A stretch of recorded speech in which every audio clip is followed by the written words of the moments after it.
Alright, hey everyone, GratuiTous here from Xclusive-Audio.com. In this video, I want to talk to you about how to make a drum loop from scratch in FL Studio. Alright, before we get into it, check out my free book I've written for FL Studio producers. Just go to Xclusive-Audio.com/5 keys. You can sign up for my free book. Alright? Okay, so the first place to start with your drum loop is with your tempo.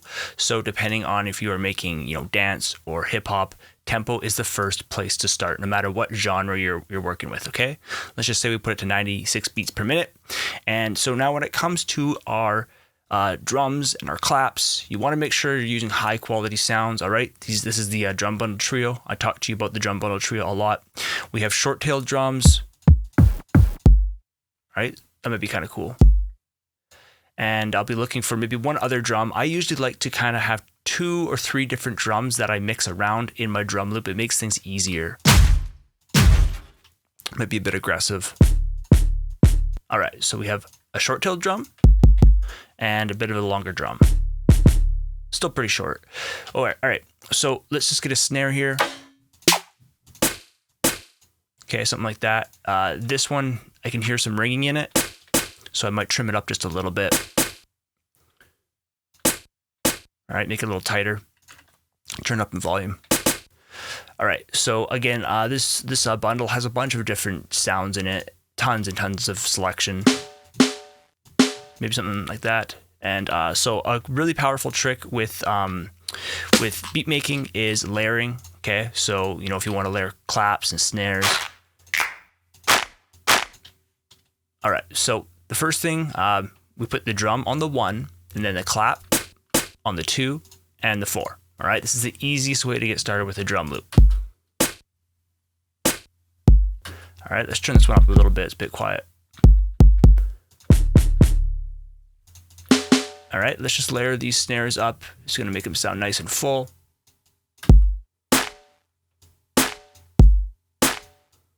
All right, without the layers.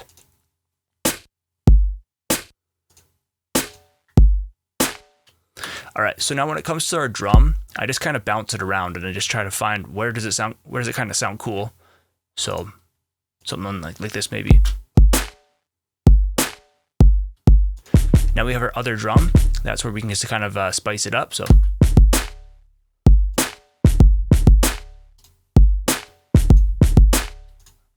All right, so that sounds pretty cool. And what I'll do is I will get some hi-hats.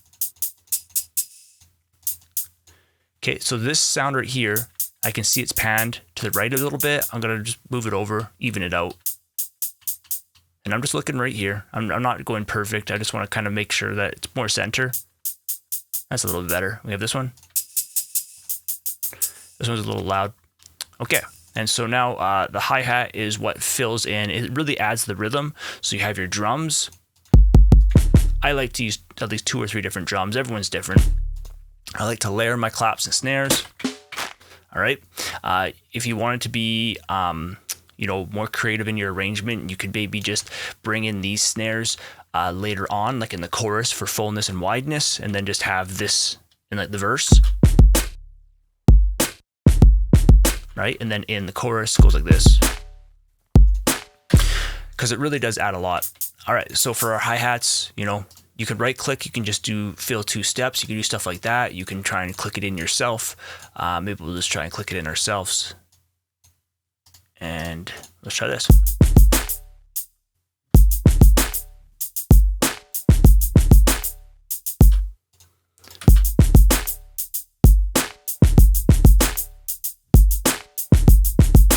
Okay, we'll turn it down just a little bit.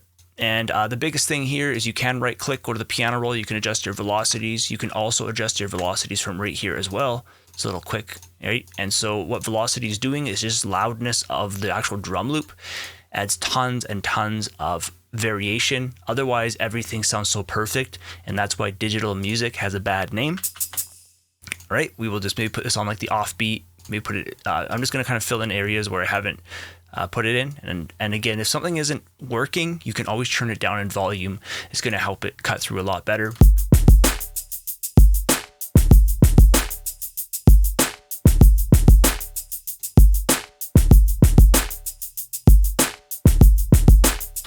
So this has like a clap on it. And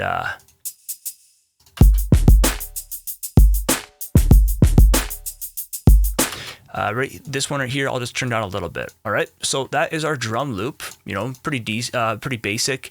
You can get into some percussion, right? We have like congas, and it's kind of cool. All right, so maybe I'll just try and click something in here. And again, you can always layer that clap a little bit. So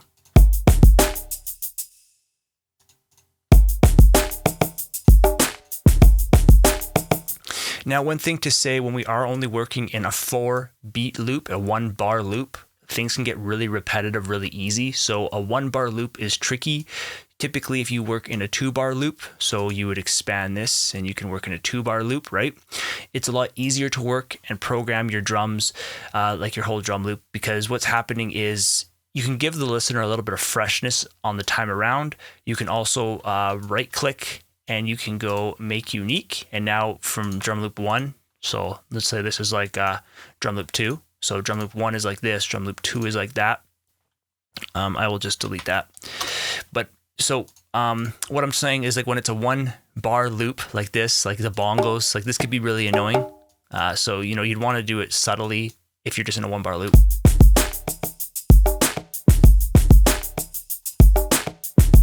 And maybe we'll just, again, adjust some velocity there.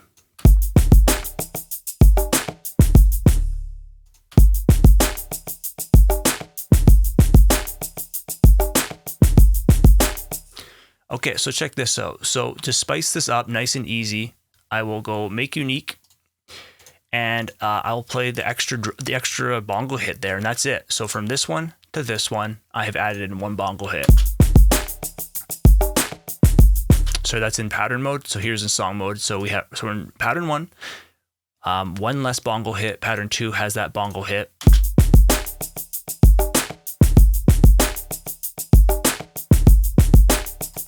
All right, so something like that can really add life to your drum loop, just even 1 hit. All right. Now, again, it would just come to your instrument. So whatever you want to add in, let's add some FL keys maybe. And so the first thing is you want to fine tune this VST. So it's a bit loud, so we'll turn that down compared to the drum loop. The biggest thing I find with the FL keys, again, this is going off topic from the drum loop, but I just want to show you that how this drum loop, it can work over this. I want to show you how this drum loop can work with your instruments, okay? All right, so this is what I'm going to do. So I'm going to have drum loop 1. And hit F2, sorry, drum loop 1, hit F2 to give it a random color. What I'll do is I will go drum loop 2, hit F3 to give that the same color, but what I'll do, maybe just make it like a little darker or something. It's a cool little trick. You can see that they are 2 different patterns. Come here, this is the piano, and I'll let you hear that. And then I'll show you one other trick that's really important when it comes to like your arrangement, okay? So we have a drum loop, we have a second drum loop just with 1 extra bongo hit, okay? Then we have a piano, okay? And this is what it sounds like, so.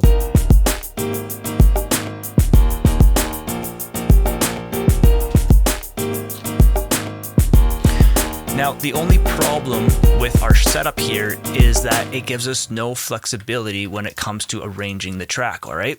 So what I'm trying to say is, you can see we have our drum loop, but we want to break apart our, Otherwise, we have no flexibility in our arrangement because, for example, like let's say we want to mute all our hi-hats, and this is the intro. So we'll bring that over just for an example.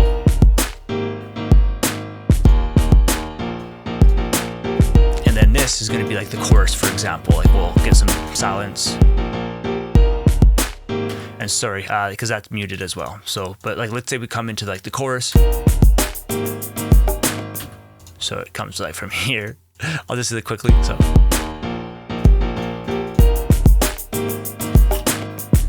All right, so we want to have that flexibility, so when we are arranging our track, that we can add and remove. And so what I usually find is when I build my drum loop inside of one pattern, it's really easy.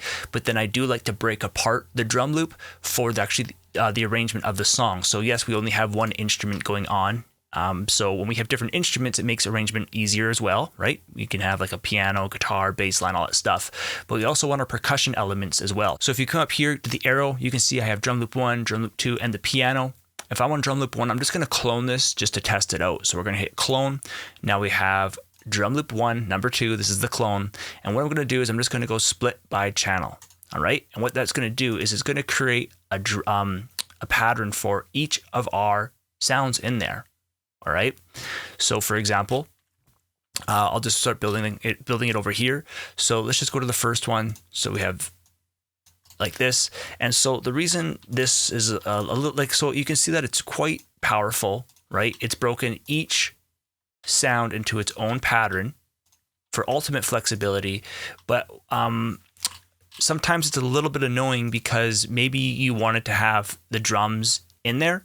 So for example, like we have 2 drums. So maybe I wanted this in here. All right. So for example, this one is no more. We can remove it. And so now this one right here, we could just say like drums. All right. We're going to come to this one. So maybe we wanted all those claps inside of one pattern. Okay. So we have, this is the third clap. This one is the second clap. And this one is the first clap. So maybe I wanted this one in here. And I want this one in there as well, let's say. All right, so let's just bring up all our sounds. Okay, because what we're doing is we're building out the drum loop into its own patterns so that we can have full flexibility. So let's say we want this hi-hat in with this one. And as you can see, like this approach works, but sometimes what happens is it literally breaks every single sound down into its own pattern. So it's kind of annoying. And so many times how I would approach it is I would just go Control Shift and C, which is the keyboard shortcut to clone. Control Shift C. All right. And so what I'm going to do is I'm going to go Control Shift and C. And so again, now I have a clone of that. But what I would do is I'd come to the first one. And if I want this just being the drums, I just do this. And then this is like drums. Okay. And then I'm going to go to the next pattern, which is this. We can now remove the drums, Control Shift and C. Come up here, we'll say that this is the claps, and we can remove everything that's not claps, and you can see that. So this one is the claps. All right, so it might be getting a little confusing for you, but all I'm saying is I usually like to do it that way, where I'm actually breaking it apart in the pattern just by cloning it. So let me just finish that off quickly. So I'm just going to remove this one. We are going to clone that, and I will go from here, and we will go hi-hats. All right, I'll put that in here. Again, bringing this down just a little bit. We will get rid of all these patterns. And so in the hi-hats is I want to, let's see. Okay, yeah, so I have 2. So I use my number pad. So you can see up here that I'm on hi-hats. Then I'm going to go to the next pattern. So you can see I'm on hi-hats. Then it goes to the next pattern. I will delete these ones. So let's just delete these quickly. So delete. Again, these are the ones that were split by channel, which it is powerful. It's a powerful approach. I usually think about groups, like how do I want to group my sounds together? And that's going to give you, or at least me, a lot more organization in my arrangement. Okay, so I am going to remove these drums because I have 2 drums. So again, I'm just pressing Control Shift and delete. And so this one too. So delete.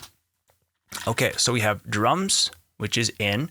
We have claps, which is this one. We have hi-hats, which isn't right yet. I want to remove the bongos. So that's good now. And then I'm going to go to drum. This one right here, I want to make it bongos. All right. So,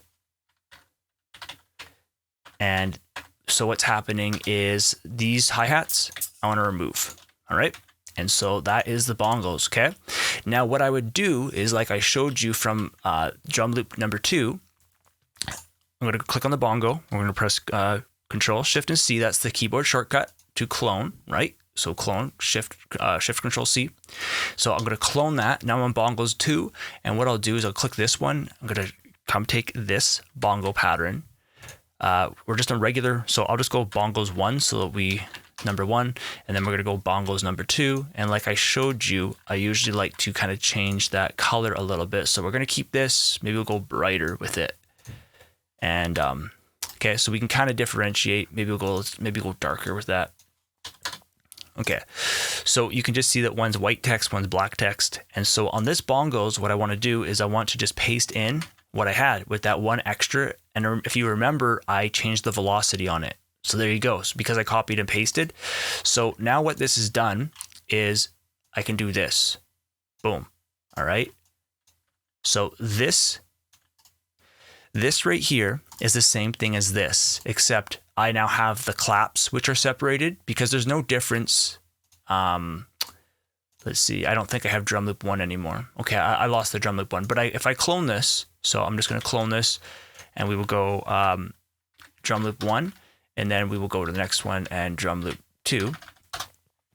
Okay, so we have drum loop 1, and we have drum loop 2. And let's just give it that same red, just so that it, all right, let's just remove all this.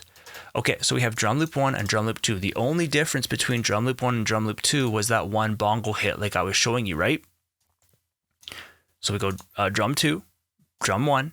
And so if we go to drums, you can see the drums are the same as drum 1 and the drums are the same in drum 2, drum loop 2. The claps are the same, right? I didn't do anything special in the claps. I didn't do anything special in the hi-hats. I didn't do anything special in the hi-hats. Okay. The only thing special I did was just the bongo, and it's that very last hit. Boom. All right. And so this is what I call an end loop bring in. If you want to learn more about it, check out my book, my drum loops book. It's called Safe Spots, Create Amazing Drum Loops. There's a book, there's a course, and I also use these drum samples within the whole training curriculum of how to make powerful drum loops. Okay. So when we make a drum loop, we have our drums, our claps. So the first thing you have to understand is sound placement. Where can you place your sounds? And then I talk to you about the organic tools, things like velocity and stuff. So as you can see right here, if I click on the sound up here, you can see I adjusted velocity. So this is a free organic tool that a lot of producers don't take advantage of. Velocity is almost like a form of compression. All right. We don't have to be using a compressor. We can be using velocity as a tool like that. So once you understand this stuff, it opens up doors huge. And so what I wanted to show you is, let's say we just want to maybe start with the claps, just for example. So this is what I'll just turn on the volume just a little bit because I'll talk over it. Oops, I'll hit stop. Right. So for example, add the drums.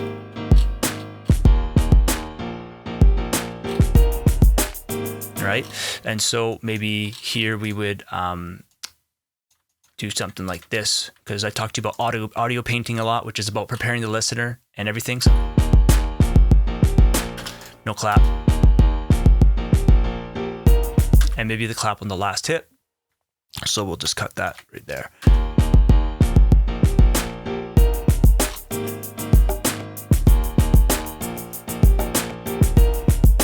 All right, so again, nice quick beat, no mixing, no mastering, nothing like that. All right, so that's it. That's how to make a drum loop in FL Studio.